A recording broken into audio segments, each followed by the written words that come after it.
সত্য অস্বীকার, সত্য গোপন, মিথ্যা, অকৃতজ্ঞতা, বেইমানি, জুলুম, শিরক, কুফর, অহংকার মুক্ত মন বানানোর চেষ্টা করা। মন সাধারণত খারাপ কাজেরই নির্দেশ দেয়। মন সম্পূর্ণ পাক পবিত্র হয় না। মনের বিপরীতে গিয়ে খারাপ কাজটি না করা। সময়, সব কিছুরই একটা সময় সুযোগ আছে। সময় সুযোগ মতো কাজ করতে পারলে লাভ আর লাভ, বিপরীতে ক্ষতি আর ক্ষতি। যখন মানুষের মৃত্যুক্ষণ এসে পড়ে, যখন মানুষ বুঝতে পারে যে সে আর বাঁচবে না, তখন আর তওবা করে ঈমান এনে লাভ নাই।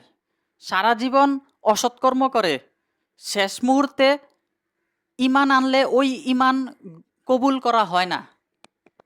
ওইরূপ লোকদেরকে ক্ষমাও করা হয় না। কোরআনে বর্ণিত এটাই সৃষ্টিকর্তার রীতি, যা তার বান্দাদের